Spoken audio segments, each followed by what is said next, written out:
Hi friends, ఇవాళ బోటి గోంగూర చేద్దాము. కావలసిన పదార్థాలు చేసే విధానం చూద్దాము. బోటి గోంగూరని బాగా కడిగేసుకొని ఉడకబెట్టుకోవాలండి. అలాగే బోటిని కూడా కడిగేసుకొని ఉడకబెట్టుకోవాలండి. ఒక 10 విజిల్స్ వచ్చే వరకు ఉడకబెట్టుకోవాలండి. అది బోటి తొందరగా ఉడకదండి. ఒక కళాయి తీసుకొని దాంట్లో ఒక 2 to 3 టేబుల్ స్పూన్ ఆయిల్ వేసేసి వేడెక్కిన తర్వాత 3 ఆనియన్స్ కట్ చేసుకొని దాంట్లోనే ఫ్రై చేసుకోవాలండి. అది బాగా ఫ్రై అయ్యే వరకు ఫ్రై చేయాలండి, గోల్డెన్ కలర్ వచ్చే వరకు. అలాగే ఈ గోంగూర కూడా ఉడికేసిందండి. దాన్ని కూడా స్మాష్ చేసుకోవాలండి. పప్పు గుత్తితో కానీ దేంతో స్మాషర్తో అయినా కానీ స్మాష్ చేసుకోవాలి. మొత్తం ఆనియన్స్ గోల్డ్ కలర్ వచ్చే వరకు ఫ్రై చేయాలండి. ఆ ఫ్రై అయిన తర్వాత కొద్దిగా అల్లం పేస్ట్ వేసి ఫ్రై చేయాలండి. అది కూడా పచ్చివాసన పోయే వరకు ఫ్రై చేయాలండి. అది కొద్దిగా పసుపు వేసి ఫ్రై చేయాలి. అప్పటి వరకు బోటి కూడా ఉడికేసిందండి. బోటి కూడా దీంట్లో వేసేయాలండి.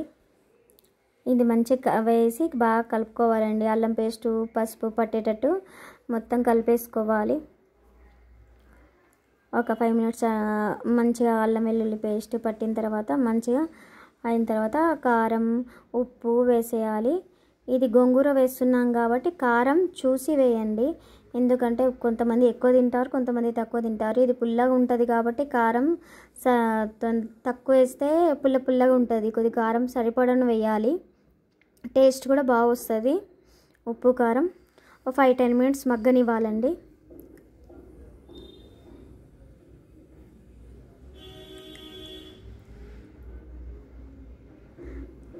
తర్వాత ఉడకబెట్టిన గోంగూర ఉంటుంది కదండి, అది వేసేయాలి.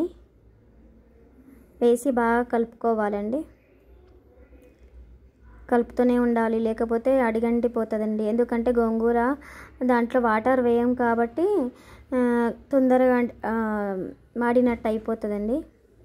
దాంట్లోనే వాటర్ వస్తుంది. అదే సిమ్లో పెట్టేసి 5-10 minutes అలా పెట్టేస్తే అదే కలుపుకుంటూ ఉంటే వస్తూ ఉంటుంది, వాటర్ వచ్చేస్తూ ఉంటుంది. దాంట్లో కొద్దిగా ధనియాల పౌడర్ వేసేయాలండి. కలుపుకుంటూనే ఉండాలి.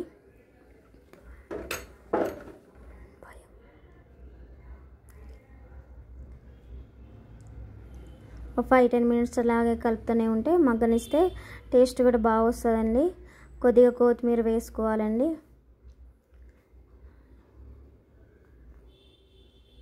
అది కలుపుతూనే ఉండాలి. ఇగోండి చూడండి ఎట్లా మాడిపోతుంది తొందరగా. సిమ్లో పెట్టినా కానీ తొందరగా మాడుతుంది, ఎందుకంటే ఆ గోంగూర వేసాము కాబట్టి దానివల్ల ఇంకా మాడుతుంది. ఒక 5 minutes అలా గోంగూర మూత పెట్టేసి పెడితే మంచిగా మగ్గుతుంది, దగ్గరగా అయిపోతుందండి. టేస్ట్ కూడా బోటికి గోంగూర పట్టేస్తుందండి. టేస్ట్ బాగా వస్తుంది. మీకు కూడా వీడియో నచ్చితే లైక్ అండ్ సబ్స్క్రైబ్ చేయండి. వీడియో చూస్తున్నారు కానీ లైక్ చేయట్లేదండి. బోటి ఎవరు తిననోళ్ళు కూడా తింటారండి. ఇలా ట్రై చేయండి, టేస్ట్ కూడా సూపర్ ఉంటుందండి.